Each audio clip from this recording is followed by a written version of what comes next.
안녕하세요. 결혼한 지 1년 만에 남편하고 헤어진 30대 여성입니다. 한심하게 들리겠지만 어쩌다 보니 신혼 초부터 신우하고 같이 살았어요. 그렇지만 남편과 헤어지게 된 건 전적으로 신우 탓만은 아니에요. 사실 저를 제일 미치게 했던 건 매사 어정쩡하고 확실한 입장을 취하지 않는 남편이었지요. 그게 저를 위해서가 아니라 시댁 식구들을 위한 건 너무나 당연한 사실이었고요. 막말로 결혼한 지 1년, 서로 눈만 마주쳐도 불꽃이 피어야 되는 시기 아닌가요? 그런데 남편의 뜨뜻미지근한 태도를 보고 있으니 타오르던 불꽃도 순식간에 사그라들었습니다. 그리고 초장부터 이런 결혼 생활을 앞으로 좋게 3, 40년은 이어가야 한다 생각하니 너무 까마득했어요. 그래서 이혼하자고 했더니 어머님은 저더러 오누이간의 우애를 다 끊어놓는다면서 나갈 거면 난리법석 부리지 말고 조용히 나가랍니다. 제가 누구 좋으라고 조용히 나가나요? 어머님도 신우도 이런 사연 듣는 거 좋아하던데 꼭 이 이야기를 듣고 반성 좀 했으면 좋겠습니다. 아들 인생, 오빠 인생 망친 건 당신들이에요. 남편하고는 사회생활을 하면서 알게 된 사이예요. 일적으로 만난 사이였는데 연인 사이로 발전하게 될 줄은 몰랐지요. 하지만 부지불식간에 서로 마음이 통해서 알고 지낸 지 6개월 만에 진지한 만남을 시작했어요. 그리고 당시 둘 다 이미 홍기가 가득 찬 나이여서 바로 결혼 이야기가 나왔습니다. 그래서 제 나이 34, 남편 나이 36의 부부의 연을 맺게 되었네요. 결혼 당시 남편은 남편대로 저는 저대로 자취를 하고 있었어요. 남편이나 저나 소위 시골이라고 불리는 서울에서 제법 떨어진 지역에서 올라온 사람들이었거든요. 다만 차이가 있다면 남편은 자기 빌라에서 살고 있었고 저는 오피스텔 전세로 살고 있었다는 거지요. 그래서 자연스럽게 남편 빌라에 제가 들어가서 사는 걸로 이야기가 되었어요. 그렇게 된 데에는 어떻게 보면 그렇게 될 수밖에 없던 이유가 있기도 했는데 남편은 그 빌라를 투자 목적으로 샀다고 했습니다. 원래는 아파트를 사고 싶었지만 아파트는 너무 비싸니까 비싼 아파트 단지 근처 빌라라도 사면 시쳇말로 부스럭이라도 주워먹는 식으로 집값이 동반 상승하지 않을까 그런 기대를 했었다대요. 그런데 하늘 높은 줄 모르고 쭉쭉 올라가는 아파트와 달리 남편이 산 빌라는 오히려 가랑비에 옷 젖듯 조금씩 떨어지기 시작했고 게다가 그 빌라가 방 3개에 화장실 2개로 남편 혼자 살기엔 집도 크고 관리비도 부담스럽고 무엇보다 남편 회사에서 멀거든요. 그러니 정작 자기는 회사 근처 고시원에 살면서 그 빌라는 전세를 줬었다는 거예요. 그런데 세입자가 갑자기 사정이 생겼다며 나가겠다고 하니까 새로운 세입자를 구하려고 했지만 그마저도 여의치가 않았고 그래서 어쩔 수 없이 남편이 회사 근처 자취방에서 나와 빌라 생활을 시작하게 된 거지요. 그런데 이제 저랑 결혼까지 하려니까 재산은 다 빌라에 묶여있지. 그러니 나름대로 생각해낸 묘수가 저랑 그 집에서 신혼살림을 시작하는 거였을 거예요. 빌라 값이 단 1,000만 원이라도 올랐으면 팔아버릴까 생각도 했는데 그것도 오히려 2천만 원가량 떨어져서 남편 입장에선 지금 팔면 손해다 싶기도 했을 거고 그렇다고 결혼을 미루기도 뭐했을 테니까요. 그런데 저도 바보같이 그때는 그래도 집이 있는 남편이 대단하다고 생각했어요. 속빈강정인 것도 모르고 말이에요. 남편이 아주 입만 살아가지고 똑같은 상황도 자기한테 유리한 쪽으로만 저에게 포장을 해서 얘기를 했던 탓이었지요. 그래도 어쨌든 남편 집에 들어가 살기로 하면서 저도 아예 손해만 본 건 아니었습니다. 어떻게 표현해야 할까 싶은데 집이라는 게 인테리어랄 것도 없었고 그래서 처음엔 남편하고 리모델링이라도 할까 했거든요. 그런데 대대적으로 다 때려부시고 새로 하려면 못해도 3, 4주는 있어야 한다는 거예요. 그런데 저나 남편이나 서울에 따로 연고가 있던 것도 아니라 3, 4주씩 살던 집을 비우고 어디 가 있기가 마땅치가 않았어요.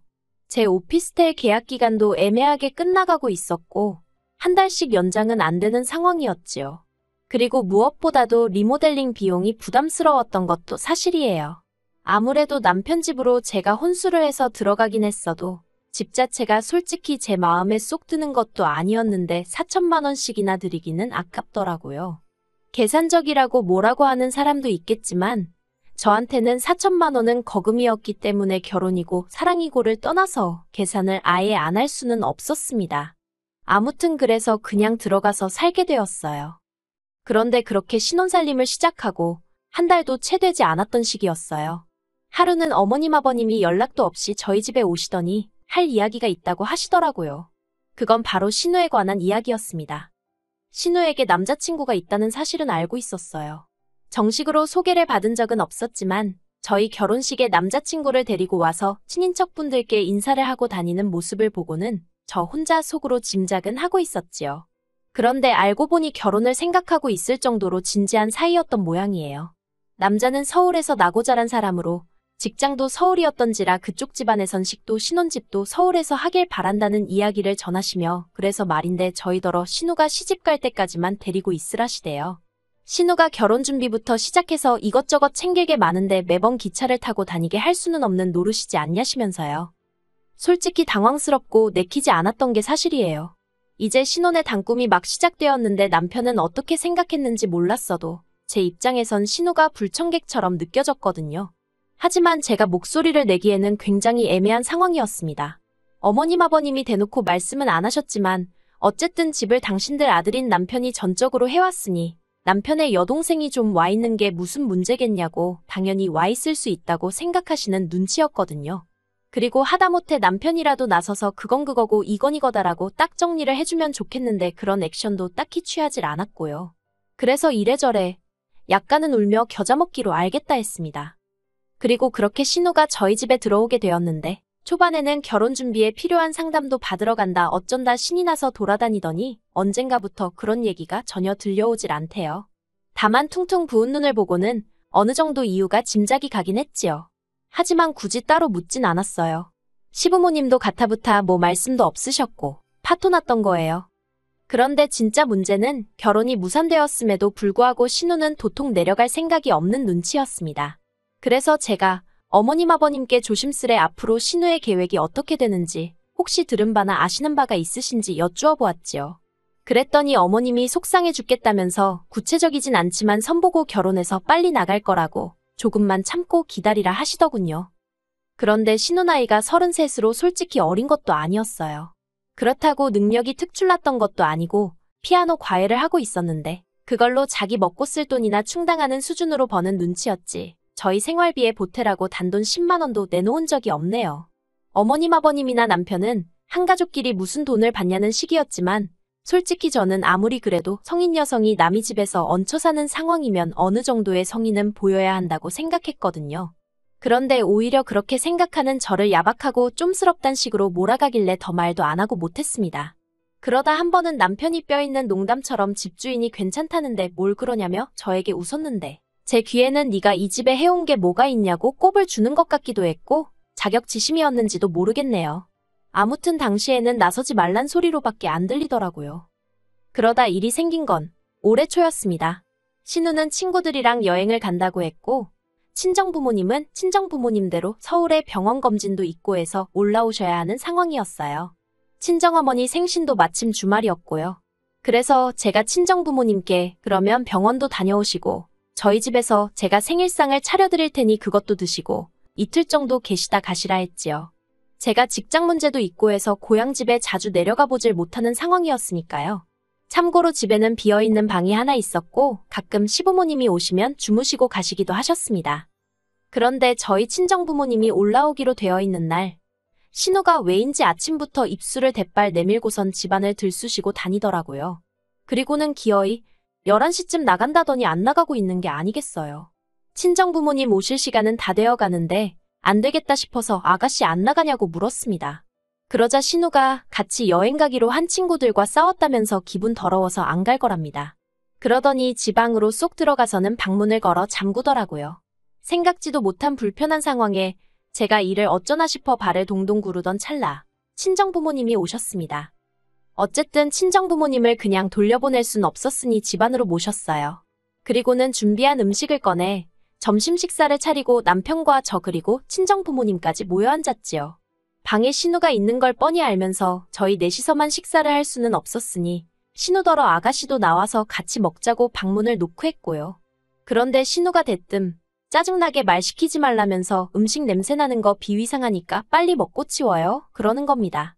순간 황당하기도 하고 민망하기도 하고 화가 솟구치대요. 100번 양보해서 저한테 말본새가 그 모양인 건 참는다 쳐도 저희 친정부모님이 오신 걸 뻔히 알면서 나와서 인사 안 한 거. 그래 사돈지간이니까 윗사람 아랫사람이 어딨냐고. 왜 내가 먼저 인사해야 되냐고 따진다면 그것도 100번 양보한다 쳐요. 하지만 아무리 그래도 저희 부모님이 어른이고 손님인데 지 기분 나쁘다고 방문에다 대고 새언니인 저한테 악을 써대는 게 정상인가요? 그러자 저희 친정어머니가 괜히 당신들이 와서는 사돈처녀가 편하게 쉬지도 못하게 되었는가 보다며 어찌나 민망해 하시던지 너무 속이 상하는 거예요. 게다가 남편도 자기가 사위면 저희 부모님께 그런 게 아니다 라던가 하다못해지 여동생한테 말이라도 말 그따위로 하지 말라고 한마디는 해줘야 하잖아요. 그런데 어휴 날짜를 잘못 잡으셨어요. 저희 친정부모님께 날짜를 잘못 잡았답니다.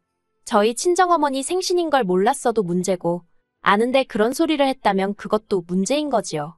아무튼 여러 가지로 기분 잡쳤고 친정부모님은 그냥 병원에 갔다가 고향집으로 내려가시겠다면서 일찍 자리를 뜨셨어요.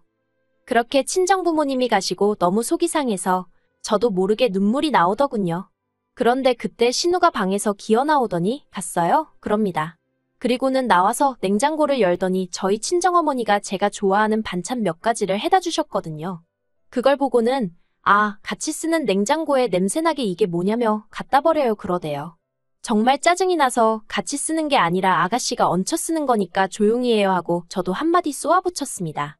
그러자 신우가 언니 지금 뭐라고 했냐면서 오빠 가만히 있을 거야? 한마디 해야 될 거 아냐? 그리고는 갑자기 울더라니까요. 그리고 그걸로도 부족해 신우가 시부모님께 연락을 드려서는 앞뒤 얘기는 다 잘라먹고 제가 자기더러 얹혀 사는 주제에 조용히 쥐 죽은 듯 살라고 했다 뭐 말을 그렇게 전했더군요. 시부모님이 저더러 그게 사실이냐며 당연히 사실이 아니라고 말씀드렸지만 애시당초 들으실 생각이 없으시대요. 아무튼 아무리 그래도 그렇지 어떻게 그런 소리를 하냐면서 저에게 섭섭하다 서운하다. 그리고는 이내 하시는 말씀이 나는 너 빈몸으로 시집왔어도 별말 안 했다. 한 식구다 생각했으니까 흠이 좀 있으면 어떤가 그렇게 생각했답니다. 그런데 너는 왜 네 신우를 품어주질 못하냐면서 평생 같이 살라는 것도 아니고 신우 시집 갈 때만 데리고 있으라는 건데 하시며 온의 정이라는 게 다 뭐냐고 너가 기어이 애들 사이를 끊어놓을 셈이냐고 별의별 소리를 다 들었어요. 그래서 제가 어머님 떨어 온의 정이고 나발이고 이러다 부부간 정부터 상하게 생겼다 대꾸했습니다. 솔직히 신우랑 같이 살고 나니까 부부관계도 하기가 꺼려지고 원래는 저희 신혼 짧게 즐기고 바로 애 가지려고 했거든요. 둘 다 나이도 있었으니까요. 그런데 어머님은 옛날에는 3대가 모여 살아도 애들 5, 6씩 낳고 잘만 살았다면서 저더러 유난 떨지 말고 집안 시끄럽지 않게 조용히 좀 하라며 제 입장을 이해해 주실 생각은 전혀 없으셨고 무조건 제가 신우에게 사과라도 하길 바라시는 말투였어요. 남편도 별반 다르게 없었습니다. 기껏 한다는 말이 저 하나만 조금 참아주면 좋게 지나갈 시간이라나요. 그래서 결국 남편에게 유치한 질문이었지만 나랑 신우 중에 한 사람만 골라서 같이 살라 했습니다. 그런데 남편이 대답은 안 하고 저더러 너 이렇게 수준이 낮은 애언냐 어쩌냐 개소리나 해대더라고요. 신우가 헛소리를 할 때도 어머님이 말 같지 않은 소리를 할 때도 솔직히 웃기지도 않네 그러고 넘길 수 있었어요. 그런데 남편의 개소리만큼은 참아줄 수가 없어서 그래 수준도 안 맞는 사람들끼리 어떻게 사냐 헤어지자 했습니다. 그런데 남편이 저더러 그런 소리 할 거면 네 짐만 챙겨서 나가라대요. 그래서 저도 뒤도 안 돌아보고 제 짐 챙겨서 나왔지요. 솔직히 잡지 않는 남편이 야속하기도 했지만 후련한 마음이 더 컸던 것 같아요. 그리고 여담이지만 혹시나 청약이 될까 싶어서 혼인신고를 안 했기에 남편과 헤어지겠다고 마음먹고 나니까 모든 게 일사천리로 진행이 되는 게 신기할 지경이었네요. 그리고 그렇게 다 끝났다고 생각했는데 그 집에서 나오고 한 달 좀 지났을 때였어요. 신우가 집에 남자를 데리고 들어왔더랍니다. 그래서 졸지에 남편 집에서 신우가 남자친구랑 동거를 시작했다며 남편이 하소연을 한답시고 저한테 전화를 해온 거예요. 그래놓고는 자기 여동생이 이렇게 개차반인 줄 몰랐다면서 저한테 자기가 다 잘못했다고 이번 한 번만 없던 일로 하고 들어와주면 안 되냐입니다. 제가 미쳤냐고 됐다고 그랬어요. 한번 네 잘난 여동생하고 그 비위 맞춰가면서 살아보라고요. 솔직히 신우가 저희랑 살면서 집 청소 한 번 한 적이 없고 설거지 한 번 지 손으로 한 적이 없는데 한 번을 미안해한 적이 없으면서 오히려 시부모님만 믿고 기고만장해 있었거든요. 그런데 신우 남자친구라는 작자는 이걸 다 알기는 아는지 아무튼 뭐하는 사람인지는 몰라도 그런 신우를 받아줄 수 있을지 모르겠네요. 솔직히 저는 금전적으로 손해를 본 건 없지만 남편과 연애까지 포함한 그 시간들을 생각하면 제 인생을 낭비한 것 같아 너무 속상하고 마음이 쓰립니다. 그래도 이렇게 인생을 배웠다 생각하고 더는 미련을 두지 않는 것이 좋겠지요. 친정부모님도 아무리 돈이 있으면 뭐하냐고, 사람 같지 않은 것과는 상종하지 않는 게 정신건강에 좋다며 차라리 잘 됐다고 그러세요. 그리고 저는 얼마 전 작은 아파트 하나를 샀습니다. 결혼 전 오피스텔 전세 계약이 끝나고 돌려받은 보증금에 친정부모님이 약간 도와주시고 대출도 좀 받아서 마련했어요. 남편이랑 살던 집에 비하면 사이즈는 작아도 아주 신식입니다. 그리고 불현듯 그놈의 집구석에 리모델링한다고 돈을 처바르지 않아서 다행이다 싶네요. 그 다 허물어지는 것 같은 빌라도 집이라고 의기양양하던 남편이나 시부모님을 생각하면 가소롭다고 해도 될까요? 아무튼 오늘 이후로 다시는 전 남편이나 그쪽 사람들에 대해서는 아예 생각도 하지 않을 거예요. 그리고 장담컨대 신우는 그 말본새 못 고치면 시집 못 갑니다. 어른이고 윗사람이고 모르는 아나무인에 능력이 있는 것도 아니면서 정신 좀 차리고 살았으면 좋겠네요.